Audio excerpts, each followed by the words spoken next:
من الشيطان الرجيم. بسم الله الرحمن الرحيم.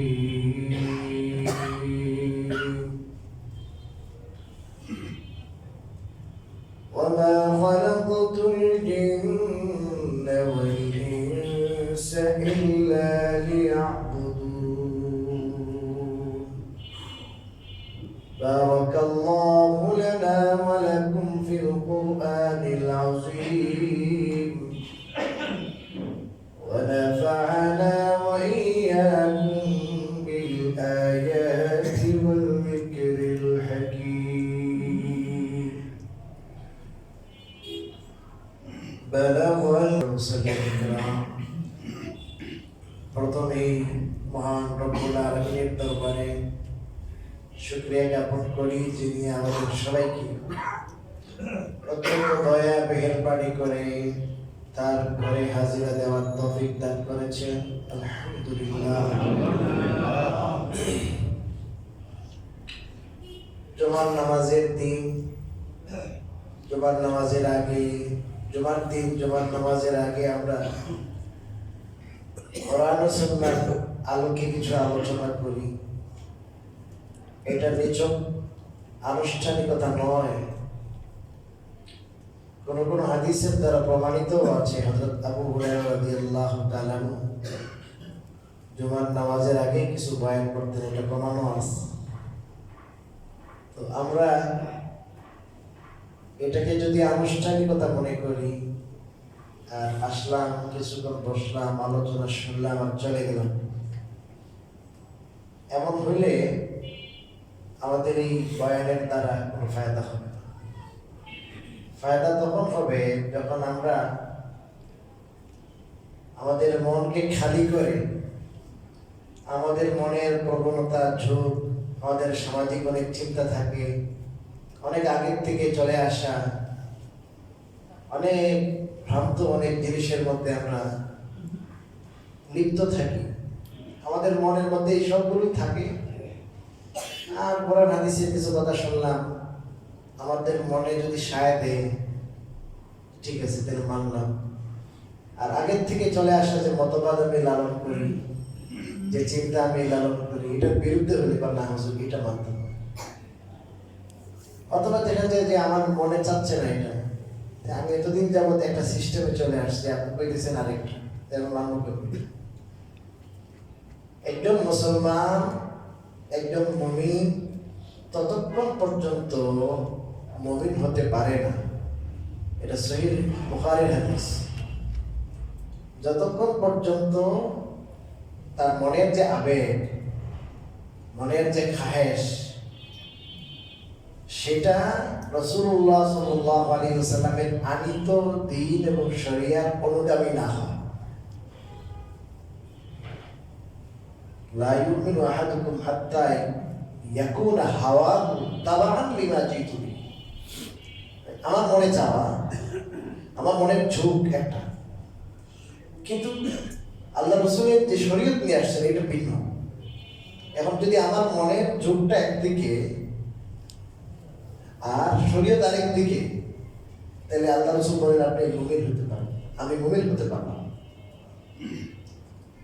এই জন্য কোরআন হাদিসের মেসেজ পাওয়ার সাথে সাথে আমি দেখবো যে কি আমি যেটা লালন করতেছি এটা মেসেজের সাথে ঠিক আছে কিনা। যদি না হয় তাহলে কোরআন হাদিসে যেটা বলে ওইটাই তো। আর যদি আপনার 14 গোষ্ঠী একটা বলে, আপনার দলে একটা বলে, আপনার পারিবারিকভাবে আপনি প্যারেন্টসের একটা পারিবারিক ব্যবস্থা থাকে, মানুষের জীবন ব্যবস্থা থাকে, আপনি এক সেকেলে একভাবে বড় হয়ে আসতেছে, আপনি বলতেছেন যে আমি এটা কেমনে মানবো? এটা তো আমার দীর্ঘদিন যাবত আমি যেভাবে দেখছি, আমি মুরব্বীদেরকে দেখছি, আমার পরিবারে এমন, আমার গ্রামে এমন, আমার এভাবেই চলতেছি আমরা। এটা হলো ওই কাফেরদের কথা। এটা মক্কার কাফেররা এটা বলতো। মক্কার কাফেরদেরকে দাওয়াত দিয়েছেন না? দাওয়াত দিয়েছেন রাসূলুল্লাহ সাল্লাল্লাহু আলাইহি ওয়াসাল্লাম প্রমাণ সহকারে যে মূর্তির পূজা করা যাবে না, মূর্তির পূজা করা যাবে না। এরা তোমাদের কোনো উপকার সাধন করতে পারে না। এখন এরা দীর্ঘদিন যাবত এটাই মনে লালন করে যে এরা আমাদের উপকার করে। আমরা মরার পরে যদি ধরা পড়ে যাই আল্লাহর আদালতে, তাহলে এরা আল্লাহর কাছে সুপারিশ করে আমাদের ছাড়ানোর কি করবে, ব্যবস্থা করবে। কথা কি বুঝে? এরা কি, এদের কি সুপারিশকারী মনে করে তারা, সুপারিশকারী। তো আল্লাহ রাব্বুল আলামিন রাসূলুল্লাহ সাল্লাল্লাহু আলাইহি ওয়াসাল্লামকে পাঠাইলেন, যে বললেন যে ওদেরকে যে বলো এগুলো তো তোমাদের হাতে বানাইছো, এগুলো দুর্বল, এগুলো তো নিজেই কোনো নিজেদের কোনো উপকার সাধনের এবিলিটি দেন নাই, কোনো ক্ষমতা নাই, এরা তোমাদের উপকার করবে কেমন? এক সাহাবী রাসূলুল্লাহ সাল্লাল্লাহু আলাইহি ওয়াসাল্লাম মাঝে মাঝে সাহাবাদের নিয়ে গল্প করতেন, আমাদের মতো না। বলতেন এই তোমরা কি স্বপ্নে কিছু দেখছো কিনা কও। আমি এটা দেখছি, আমি এটা দেখছি। তো একদিন জিজ্ঞাসা করলেন যে ভাই তোমরা কে কেমনে মুসলমান হয়েছে বলো দেখি। তো একজন বললেন যে হুজুর আমি কেমনে মুসলমান হয়েছি, লম্বা কাহিনী। তো আমি আটা দিয়া খুব সুন্দর করে মূর্তি বানাইলাম, অত সুন্দর করে। মানে এসে দেখি হঠাৎ করে কুত্তা কি পেশাব করছে, পেশাবটা করছে এর মুখের মধ্যে। আমি চিন্তা করলাম যে এরে আমি এত আরাধনা করি, পূজা দিই, এত সুন্দর করে বানাইলাম, এরে যে মুখে মতি দিল, অতটুকু কি নাই, ক্ষমতা নাই একটু পেশাবটা রোধ করার জন্য, এরে আমি কেন কি করি, পূজা করি। তো আমার মনটা কি হলো, পাল্টে গেলাম, না না এই ধর্ম ঠিক না। নিজের কাছে বানাচ্ছি, আরে ওর যদি কোনো অনুভূতি থাকে তাহলে তো সে আমার পূজা করবে, কারণ আমি তারে বানাইছি, ঠিক না? আমি তারে বানাইছি, তার অস্তিত্ব আমার কাছে ঋণী, আমি তার কেন পূজা করবো? এই জন্য হুজুর আমি কি হয়ে গেছি, মুসলমান হয়ে গেছি। আজকে আমরা কিন্তু ওদিকে যাচ্ছি নাকি, পূজার এখানে না, পূজাকে বানাইছি। আরে ভাই আস-সাওমু লি ওয়া আনা আজজি বিহি। আল্লাহ রাসূল বলেন, আল্লাহ তাআলা বলেন রোজা আমার জন্য এবং আমি আল্লাহ এটার প্রতিদান দেবেন। মানে একমাত্র আল্লাহকে রাজি খুশি করার জন্য রোজা রাখে, এবং রোজা রাখে মানুষের মনের মধ্যে যে কামনা বাসনা রিপু থাকে, এই রিপুর কারণে মানুষ আল্লাহ তাআলার হুকুম যে জানেও মানতে পারে না, জানে কিন্তু মানতে পারে না, তার রিপুর কারণে। কিছুক্ষণ না খেয়ে থাকবে, কিছুক্ষণ মনের খায়েশ, হালাল খায়েশ পুরা করবে না, এতে করে তার মধ্যে যে একটা যোগ্যতা এক্সপিরিয়েন্স আসবে, যে একটা জিনিস দেখার পর মনে চাওয়ার পর এটা কি সে করবে না, এই যে করবে না এরকম একটা যোগ্যতা, মনে চাইলে এটা করে বানাবো। এটা হলো হায়ওয়ান এবং জানোয়ারের খাসিয়ত। একটা জানোয়ার, একটা গরু, সে দেখছে এখানে ধান খুব সুন্দর ধান, সাথে সাথে খেয়ে ফেলায়, কোনো চিন্তা নাই যে কি হবে। আর আপনার সামনে এত সুন্দর মিষ্টি আছে সাজানো, 12 পদের মিষ্টি, আপনার ডায়াবেটিস, আপনার 1000 বার মনে চাইবে বলে না খাবো না। আপনার মধ্যে বুধ আছে, অনেকে আছে কিন্তু খেয়াল করে ওষুধ খেয়ে ভালো, তার মধ্যে কন্ট্রোলিং পাওয়ারটা কি কম। এই কন্ট্রোলিং পাওয়ারটা যেন আসে, এই জন্য রোজা আসছে। কথা হচ্ছে, আমার তো অবাক লাগে এই যে যারা এই হিন্দুদের পূজা টুজা করতে যায়, অনেক প্রতিদিন চিন্তা করছে কিনা যে আমি যে নিরেট শিরকের একটা অনুষ্ঠানে যাচ্ছি, আল্লাহর সাথে তারা শিরক করতেছে, এর চেয়ে বড় অপরাধ পৃথিবীতে আর কিছু নাই। পৃথিবীতে সবচেয়ে বড় অপরাধ, কোরআনে বলছে এটাকে জুলমুন আযীম, বিশাল জুলুম। ইন্না শিরকা লাযুলমুন আযীম বলছে আল্লাহ, শিরকটা সবচেয়ে বিরাট কি জুলুম, যে আল্লাহ তাকে সৃষ্টি করলেন, যে আল্লাহর সাথে শরীক করতেছে, আল্লাহর সাথে এই নিজের বানানো জিনিসগুলোকে তারা কি করে, শরীক করে। এর চেয়ে বড় শিরক মানে বড় জুলুম আর হতে পারে। আমি এই ইয়েতে যাচ্ছি, আর যাইয়া উদ্দেশ্য কি, আসলে সবাই বুঝে মুসলমান যারা যে এটা ঠিক করতেছে, কিন্তু উদ্দেশ্য কি, যে যে দলের হোক না কেন সবার মধ্যে উদ্দেশ্য হলো একটু ভোট কালেকশন, একটু মানুষ কি হবে কি দিবে।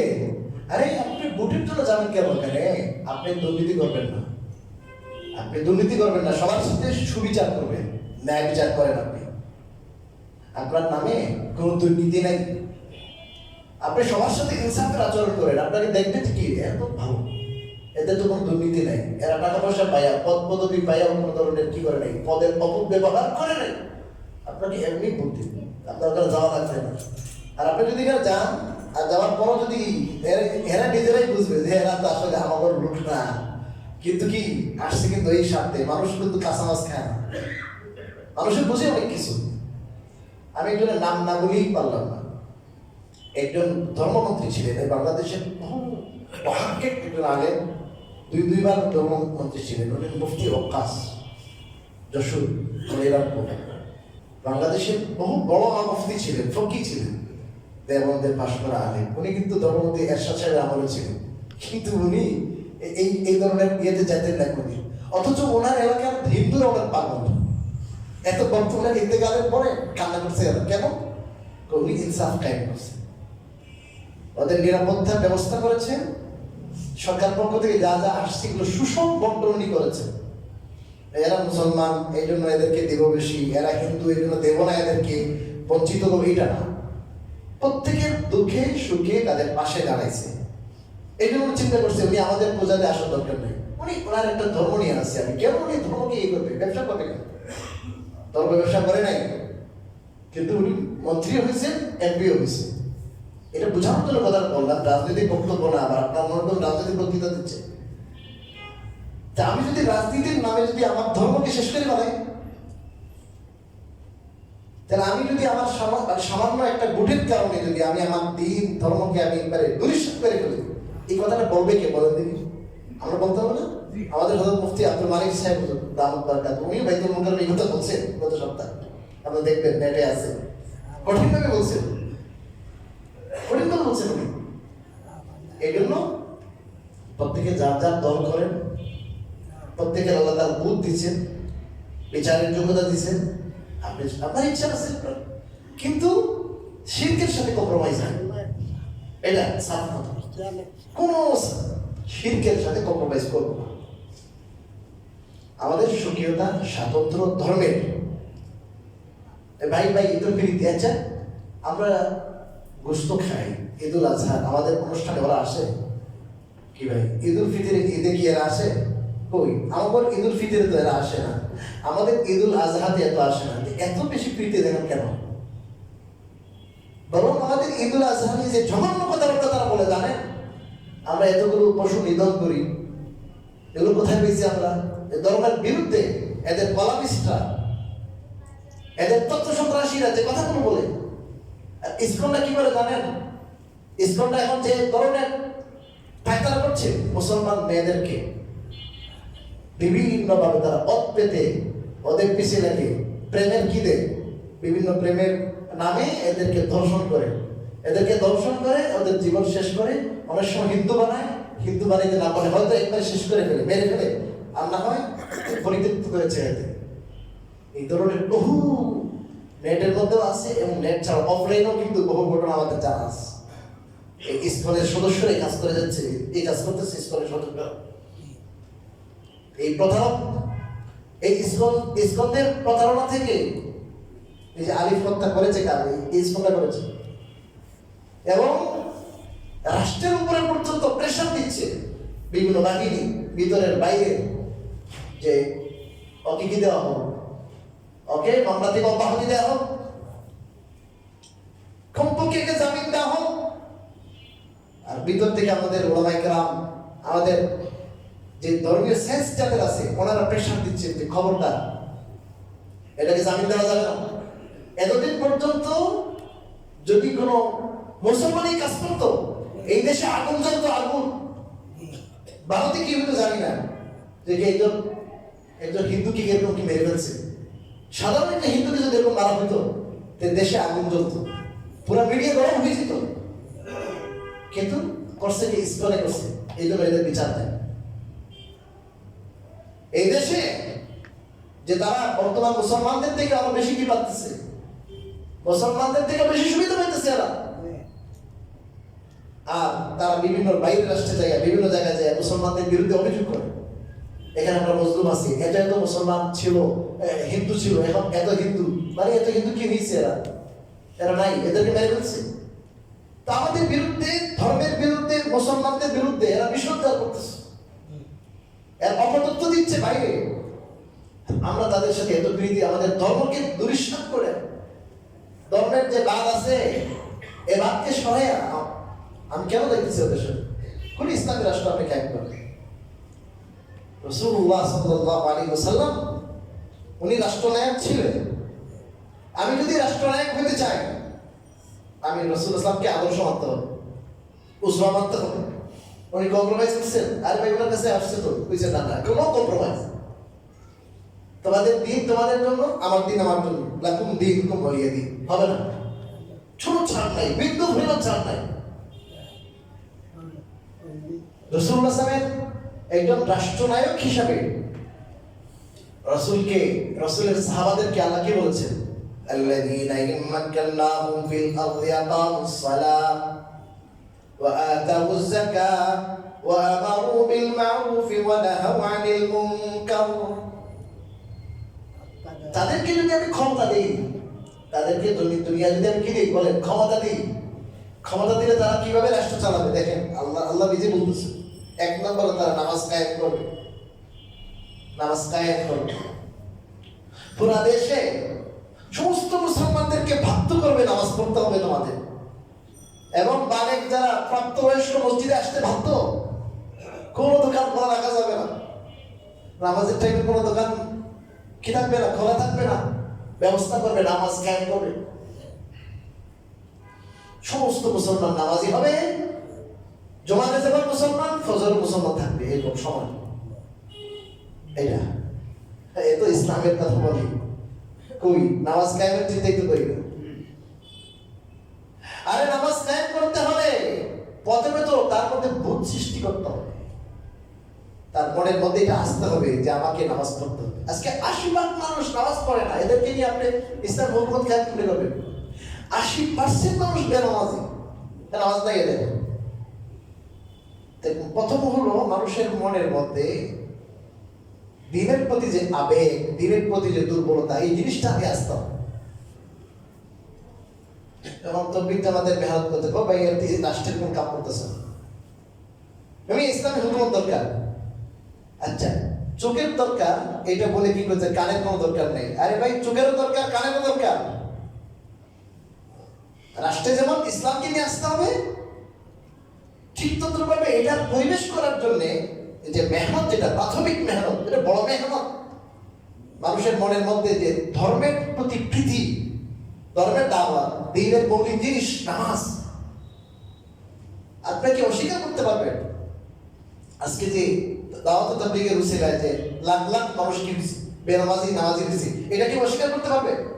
বেনামাজি মানুষ নামাজি দিছে, সে দাঁড়িয়ে ছিল না, দাঁড়িয়ে গেল হয়েছে, সুদ খেত, সুদ বন্ধ হয়েছে, তাকে দাওয়াত দেওয়া হইতেছে ভাই আর কোনো তরিকায় কোনো শান্তি কামিয়াবি নাই, রাসূলুল্লাহ সাল্লাল্লাহু আলাইহি আনিত দ্বীন আর শরীয়ত, ওটার মধ্যেই শান্তি কামিয়াবি, এটাকে কি পয়দা করো। আর কোনো তন্ত্র মন্ত্র, কোনো তরিকায় শান্তি নেই, শান্তি এই তরিকায়, হুজুরের তরিকায়। আজকে মুসলমান তো মনে করতেছে ওই পশ্চিম থেকে যেটা আসছে, এই পশ্চিমবঙ্গ তার দেশ থেকে যেটা আছে, আজকে পুরো মুসলমানদের বাচ্চারা তো ওই ছেলেমেয়েরা তো ওই দাঁচে তাদের জীবন চালাইতে, তাদেরকে নিয়ে আপনি কোথায় ইসলামী রাষ্ট্র করবেন? ওদের মানুষের মধ্যে ইউরোপ মডার্ন মুসলিম। আরে মুসলিম মডার্ন হতে পারে না, ইসলাম মডারেট হতে পারে না।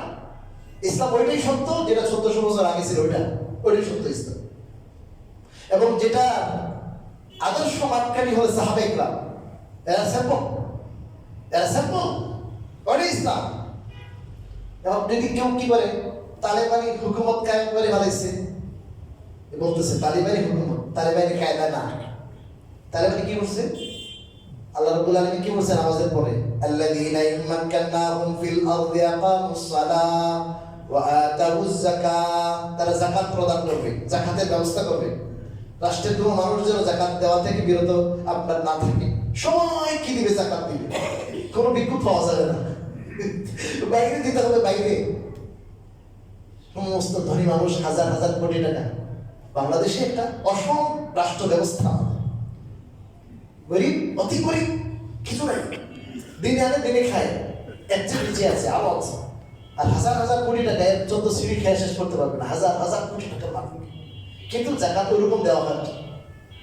এভাবে একটা সুষম বন্টন মালের যখন হবে, পাই পাই করে হিসাব হবে, কোন কোম্পানিতে কত হাজার কোটি টাকা, কোন কোম্পানি কত জাকাত আসছে, এই জাকাতগুলোকে সুষমভাবে সারা দেশে লিস্ট করা হবে।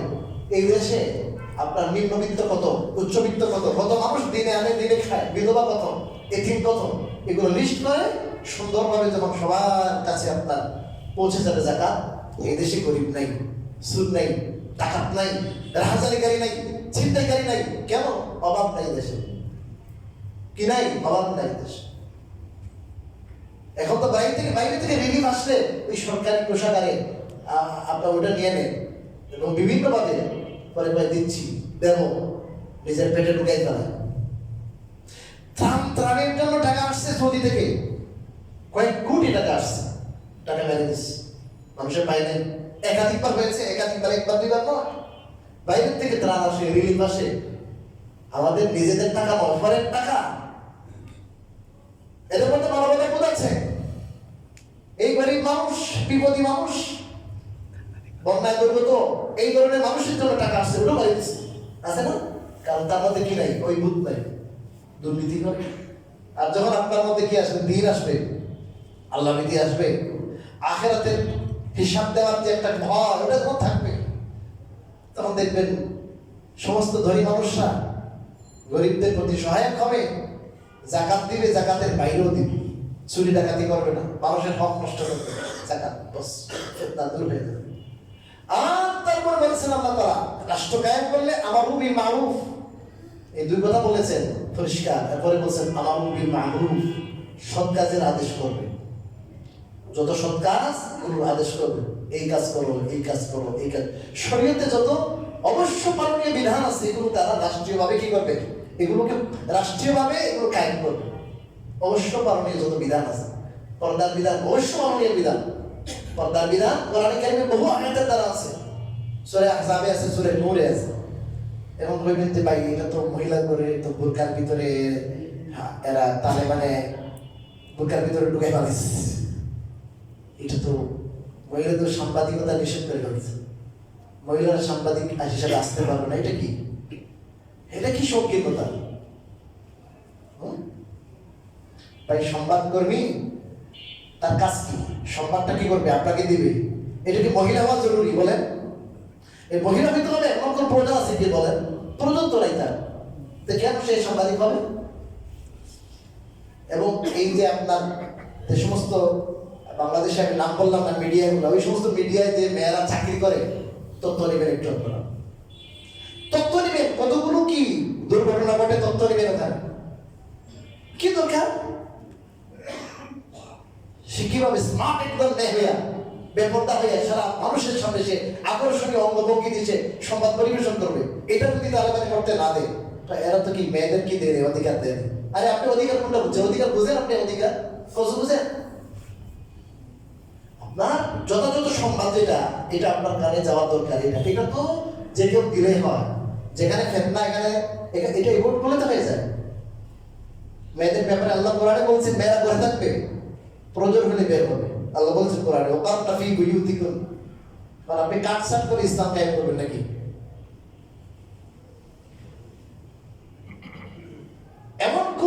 এমন কোন আইন, কোন কানুন তারা করেছে ওখানে, যে কানুনটা কি ইসলামের বাইরে? এখন বলবেন যে কি দুর্রা লাগাইতেছে, এরা কি লাগাইতেছে? দুর্রা পিঠা লাগাইতেছে, হ্যাঁ, গলা কাটতেছে, গলা।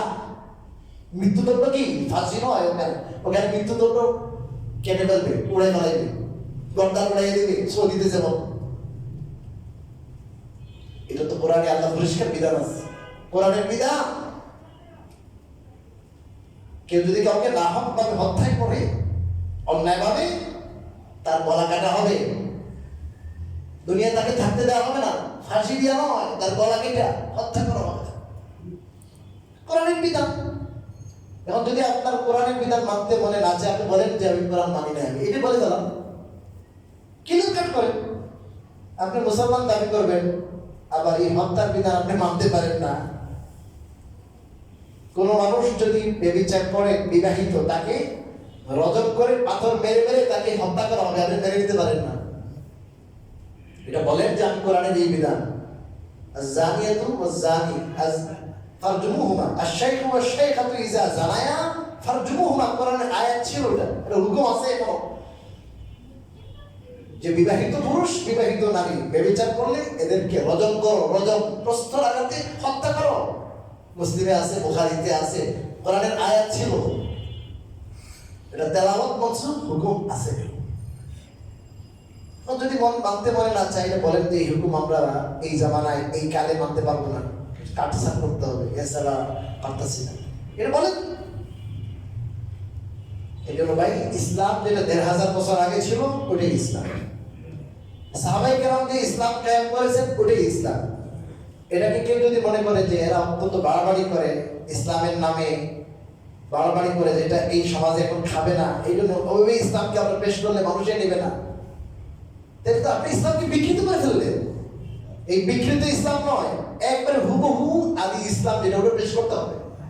এই আদি ইসলাম, হুবহু ইসলাম, ইসলামের মধ্যে কোনো কাটছাট নাই। রাসূলুল্লাহ সাল্লাল্লাহু আলাইহি ওয়াসাল্লামের কাছে আল্লাহ তাআলা ফুল ইসলাম নাযিল করে আল্লাহ তাআলা বলে দিয়েছেন, আল-ইয়াউমা আকমালতু লাকুম দীনাকুম, আমি আজ তোমাদের জন্য তোমাদের দ্বীন পরিপূর্ণ করে দিলাম। এই নথিপত্র সব কোরআন হাদিস ওটাই। এই জন্য ভাই আমি বলছি, আমি কিন্তু প্রথম ফার্স্ট শুরু করেছি কোথা থেকে, যে আমাদের মনের মধ্যে অনেক এই সমাজের কারণে আমরা এই দেশে বসবাস করি, দেশে চলে আসা দীর্ঘদিন যাবত একটা আমাদের সমাজ আছে, নীতি আছে, রেওয়াজ আছে। এটার সাথে যখন আমরা কোরআন হাদিসকে মিলাইব, অরিজিনাল যেটা আছে, দেখবেন অনেক জায়গায় আমাদের খটকা লাগতেছে, এটা কেমনে, এটা কেমনে, এটা কেমনে। যদি খটকা লাগে আর যদি মানতে যদি কোনো অসুবিধা বোধ হয় আপনার মনের মধ্যে, আমি বলে দিলাম, আমি আমার কথা না, কোরআন হাদিসের কথা, আপনি মুসলমান না। আল্লাহর ধর্মের ৯৯টা মানেন, দিনের ৯৯টা মানেন, একটা বিধান মানতে যদি শুধু সন্দেহ করেন, মানে অস্বীকার না, সন্দেহ, মুসলমান না। ১০০ মানতে হবে। এই যে মনে করেন কাদিয়ানীদের ব্যাপারে আমি আলোচনা করবো, আগামী ১৫ নভেম্বর আমাদের আন্তর্জাতিক সমাবেশ হবে কাদিয়ানীদের ব্যাপারে। এই কাদিয়ানীদের ব্যাপারে আমরা কি মনে করি যে এরা নামাজও পড়ে, রোজাও রাখে, সবই ঠিক আছে, শুধু নবীর পরে আরেক নবী গোলাম আহমদ কাদিয়ানী, এইটুকুর কারণে এরা কাফের এবং নিকৃষ্ট কাফের। নামাজ পড়েও কাফের, রোজা রাখেও কাফের, হজ করেও কাফের। কোরআনে কারীমে আল্লাহ রাব্বুল আলামিন রাসূলকে খাতামুন নবিয়্যিন বলেছেন, সর্বশেষ নবী বলেছেন। এরা কি মানে না? সর্বশেষ নবী মানে। এই আয়াতের বিভিন্ন ধরনের বিকৃতি সাধন করে তারা, এই আয়াতের বিভিন্ন গুড়াই করে অর্থ বলে। কিন্তু শেষ কথা কি, এরা কাদিয়ানীকে কি মানে বলে? নবী মানে নবী। এই জন্য এরা কাফের এবং নিকৃষ্ট কাফের। এই জন্য আমাদের মাথা পরিষ্কার করতে হবে। আমাদের যদি দুর্বলতা থাকে আল্লাহ মাফ করবেন, ইমানের জায়গায় দুর্বলতা থাকে এটা মাফ নাই। আমাদের দুর্বলতার মানে কি?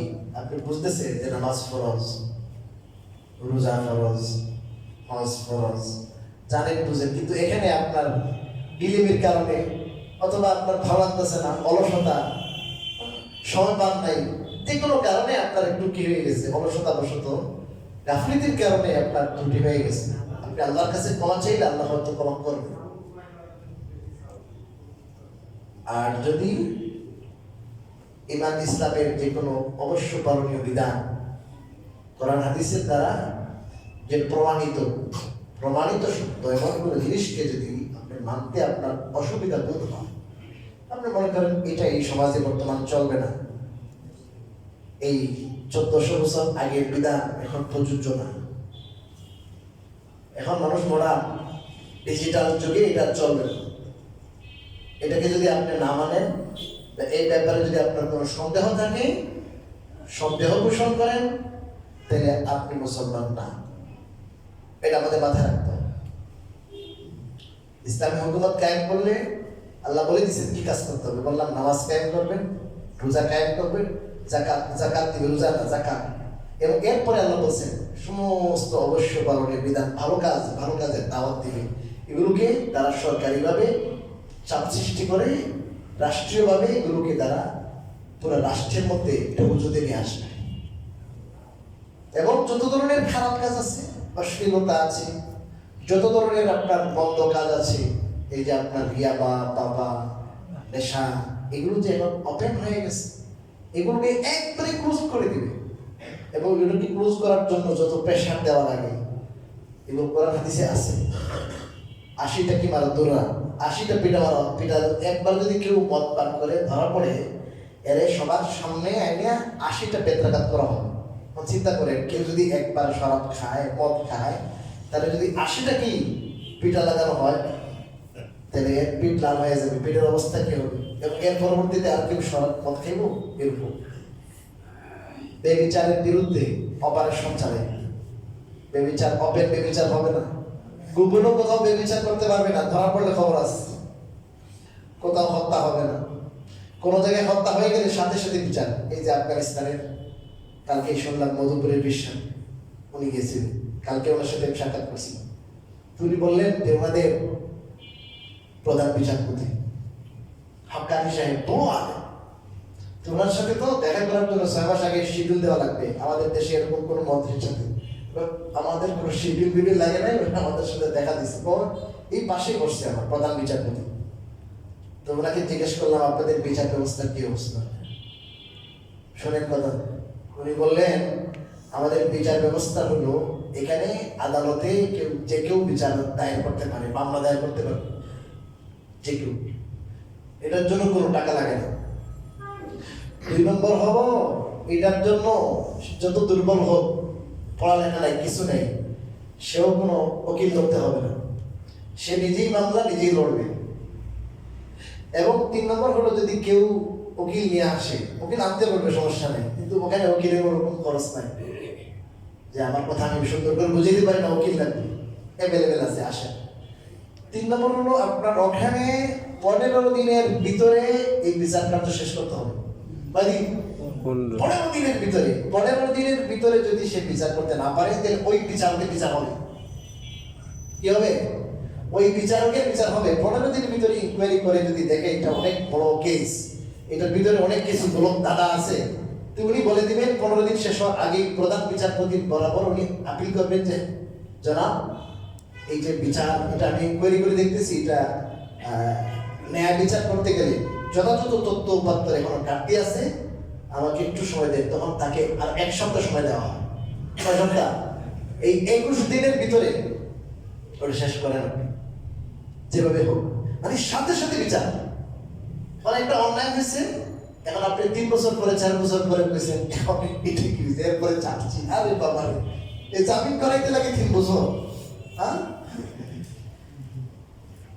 এখন হত্যা মানুষ ভুলেই গেছে। কতগুলো আমাদের দেশে কতগুলো দিনে দুপুরে হত্যা হয়েছে না? এগুলোর কি বিচার হয়ে গেছে? সুবিচার নিশ্চিত করা হবে। অপরাধী যে দলের হোক না কেন, আমরা কঠোর শাস্তি দেব, কঠোর হস্তে। আমরা মোটামুটি কিছু কিছু ফাঁকা ফাঁকা বলি, এরপরে কি নাই, পয়সা দিয়ে কি হয়ে যায়, বের হয়ে যায়, আর না হয় জেলে থাকে এবং রাজার অবস্থায় থাকে। পয়সা যদি থাকে, জেলে সব চলে। জেলে কার টাকা? আমাদের জনগণের ট্যাক্সের টাকায় তার 2 বেলা 3 বেলা কি হয়, খাবার হয়। হত্যাকারী, দর্শক কেন, চোর, টাকা, বাটপার, ব্যাংক লুটপাট করছে, ও আমাদের জনগণের টাকা এখন ফিরে কি করতেছে, জেলে খাইতেছে। ইসলাম বিচার ব্যবস্থায় অত জেল নাই, অত লম্বা কিছু নাই। বস এই 15 দিনের ভিতরে তার বিচার হয়ে যাবে। বিচার হয়ে তার রায় কার্যকর হয়ে যাবে। ওখানে কোন একজন মানুষ কাউকে হত্যা করতে গেলে 100 বার চিন্তা করতে হবে, আমি যদি তারে মারিতে নিশ্চিতভাবে আমাকে মরতে হবে, নিশ্চিতভাবে। এখান থেকে পার পাওয়ার কোনো কি ওয়ে নাই, 1000 কোটি টাকা দিলে পার পাওয়ার কোনো ওয়ে নাই। এটা জানার কারণে ওখানে যেহেতু তারা 20 বছর লড়াই করেছে, ঘরে ঘরে, উনি বললেন ঘরে ঘরে অস্ত্র, প্রত্যেক মানুষের কাছে কিন্তু কঠিন কঠিন আপনার বড় অস্ত্র আছে, রাইফেল টাইপের আছে, রাশিয়ান রাইফেল আছে। এত ঘরে ঘরে অস্ত্রের জঞ্জনে থাকার পরও ওখানে ডেইলি কয়েকশো মার্ডার হবে না? কি ভাই, জমি নিয়ে ঝগড়া হবে, ভাইয়ে ভাইয়ে ঝগড়া হবে, কোম্পানি কোম্পানি ঝগড়া, দলে দলে ঝগড়া হয় না কি ভাই? ঝগড়া হলে তো কি করবে? গুলি করবে না, মারবে না? ভারী ভারী অস্ত্র থাকা সত্ত্বেও প্রায় 4 বছর হইল একটা একটা মার্ডার কেস নেই। কেউ কাউকে মেরে ফেলছে বললেন যে আমরা সারা রাত সফর করলাম, সফর আর সফর, সফর আর সফর। এই মানুষ এত নিরাপদে চলাফেরা করছে, কোথাও কোনো রাহাজানি নাই, চিন্তাই নাই, বাস ফালাই দিছে, কোথাও আমরা কাজ ফালাই দিছে, কিছু নাই। এই মানুষ সাধারণ সাধারণ দরজা ফরজা ঘুমাইতেছে। এমপি মন্ত্রী 100 টাকা 80 টাকার জুতা পরায় দেয়। ওদের কোনো কি নাই যে আমি এমপি আমি মন্ত্রী, আমার খুব সিকিউরিটি, আমার এটা ওইটা বেশ বুঝি করে কিছু নাই। ওদের কারণ আমি একটা আছে সাধারণ পাঞ্জাবি, সাধারণ পায়জামা, মন্ত্রী। ওই হয়তো তোমার জীবনের কথা আমরা যেগুলো কিতাবে পড়েছি, আমরা দেখেছি আফগানিস্তানে তারা বলছিল পুরা দেশে এত নিরাপত্তা, কোথাও কোনো মারামারি নাই, কোথাও কোনো কাটাকাটি নাই, কেউ কাউকে ফায়ার করতেছে না। কারণ ও জানে আমি ফায়ার করলে কেউ মারলে আমাকে কাউকে মরতে হবে আমার। এটা হলো ইসলামী বিচার ব্যবস্থা। আর আপনি বলতেছেন ওই কায়দায় ইসলাম আপনি চান না। কোন কায়দায় চান এটা পরিষ্কার করেন, কোনটা চান এটা পরিষ্কার করেন। এবং রাষ্ট্র চালাইতে ইসলাম বুঝতে হবে। দেখা যায় আলতু ফালতু বক্তৃতা করতেছে, শুধু কোরআন হাদিসের এলেম নাই, জানা নাই, কিছু নাই, বাস টাস করে একটা কথা বলে ফেলতেছে রাসূলের নামে, বিভিন্ন সাহাবীদের নামে, এটা ওটা বলে ফেলতেছে। এলেম লাগবে, এলেম, কোরআন সুন্নাহর গভীর জ্ঞানী হতে হবে। এই আফগানিস্তানের তালেবানের যারা বড় মন্ত্রী, এখানে এদের 30 জন মন্ত্রীর মধ্যে 28 জন মন্ত্রী দেওবন্দি আলেম। কয়জন? 30 জন মন্ত্রী পরিষদের 28 জন দেওবন্দি মোল্লা, দেওবন্দি আলেম। কয় মোল্লারা দেশ চালাইতে পারতো না? হ্যাঁ, মোল্লা নাকি দেশ চালাইতে পারে না।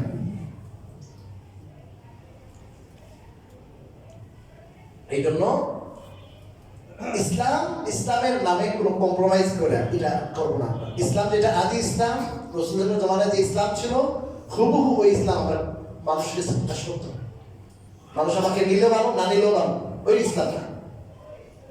ওই ইসলামটা মানুষের কাছে আনতে হবে এবং ইসলাম জানতে হবে। ইসলাম জানতে হবে। ইসলাম জানেন না আপনি প্রফেসর হয়ে গেছেন, বড় ইঞ্জিনিয়ার হয়ে গেছেন, বড় অধ্যাপক হয়ে গেছেন, আপনি ভালো কথা হন না। ইসলাম সম্পর্কে ইসলাম কায়েম করবেন, আপনি ইসলাম জানেন ভালো করে এবং এটাকে আপনি প্রচার করেন, এটাকে আপনি রাষ্ট্রীয়ভাবে কায়েম করেন, মেহনত করেন, আমরা সবাই থাকবো ইনশাআল্লাহ। ইসলাম বিরোধী বক্তব্য কেউ দিব না।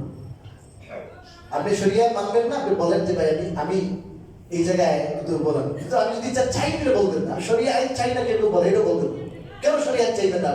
আপনি যে আইনে চালাইতেছেন দেশ, এটা দেশের না, এত বছর কি করছেন? এই শরিয়া আইন কায়েম করেন, নিজের আইন লাগবে না, আল্লাহর আইন। শরিয়া আইন মানে আল্লাহর আইন, আল্লাহর আইন মানে আল্লাহ আইন তো বুঝতেছি না। আল্লাহর আইন যখন আমি কি করবো, চালু করবো, তখন আল্লাহর আইন চালু করলে কি হবে এটা দেখে আসেন যে আফগানিস্তান। আর আল্লাহ রাব্বুল আলামিন এত এত তাদেরকে খনিজ দিয়েছে, এত এত বললেন যে 4 বছরে তারা কি করছে, আপনার শত শত মাইল আমু নদীর পাশে তারা এরকম পাথরের মতো এলাকা খনন করে পুরো আফগানিস্তানের ভিতরে তার পানির কোনো অভাব না থাকে, এরা নদী খনন করে ফেলেছে। এরা অবিশ্বাস্য। আমেরিকা পারে না, যেটা রাশিয়া পারে নাই, ওখানে তালেবানরা নদী খনন করছে। এরা এটা অবাক হয়ে গেছে সবাই। আল্লাহ তাআলা পানির সংকট দূর করে দিচ্ছে। খুবই সম্ভাবনা একটা এলাকা, খুবই দ্রুত আপনার কি হয়ে যাবে, উন্নতি হয়ে যাবে ওই দেশে। যখন মানুষ ইসলামের পথে আসে, আল্লাহ আইন শরিয়া আইন যখন মানুষ বিশ্বাস করে এবং মানে চেষ্টা করে, আল্লাহ তাআলা সব দিক থেকে তাদের সাহায্য করে। আমি যে বিষয়টা নিয়ে আলোচনা করতেছিলাম, রাসূলুল্লাহ সাল্লাল্লাহু আলাইহি ওয়াসাল্লাম একজন রাষ্ট্রনায়ক হিসেবে আমরা তাকে অনুসরণ করব। রাসূলের আদর্শ নিয়ে আলোচনা করতেছিলাম। আজকে আলোচনা করলাম রাসূলুল্লাহ সাল্লাল্লাহু আলাইহি ওয়াসাল্লাম একজন রাষ্ট্রনায়ক হিসেবে তাকে আমরা আদর্শ মানলে আমাদের রাষ্ট্রীয় নীতি কি হবে, এটা আমাদের আজকে আলোচনা শুরু। পাশাপাশি আমি একটা আয়াত পাঠ করেছিলাম, রাসূলুল্লাহ সাল্লাল্লাহু আলাইহি ওয়াসাল্লামের ইবাদত বন্দেগী কেমন ছিল, আমাদের ইবাদত বন্দেগী কেমন, দুইটা আমরা কম্পেয়ার করে দেখব। আমাদের ইবাদতে যে ত্রুটি, যে বিচ্যুতি আছে, সেটা আমরা রাসূলুল্লাহ সাল্লাল্লাহু আলাইহি ওয়াসাল্লামের জীবনী থেকে শিক্ষা নিয়ে সেগুলো আমরা শুধরাবো। কিন্তু আমাদের সময় শেষ হয়ে গেছে। আল্লাহ যদি চান তাহলে ইনশাআল্লাহ আগামীতে রাসূলুল্লাহ সাল্লাল্লাহু আলাইহি ওয়াসাল্লাম একজন আল্লাহর বান্দা হিসেবে কি পরিমাণ আল্লাহর বন্দেগী করেছেন, কিভাবে বন্দেগী করেছেন, এটা আমাদের জীবনে বাস্তবায়ন করবো, তার সিরা বাস্তবায়ন করবো। আজকে একজন রাষ্ট্রনায়ক হিসাবে, আর আগামী সপ্তাহে ইনশাল্লাহ হুজুর একজন আল্লাহর বান্দা হিসেবে কিভাবে বন্দেগী করছে সেটা নিয়ে আমরা ইনশাল্লাহ আলোচনা করবো। আপনারা আসলে কোনো মাইন্ড করবেন না,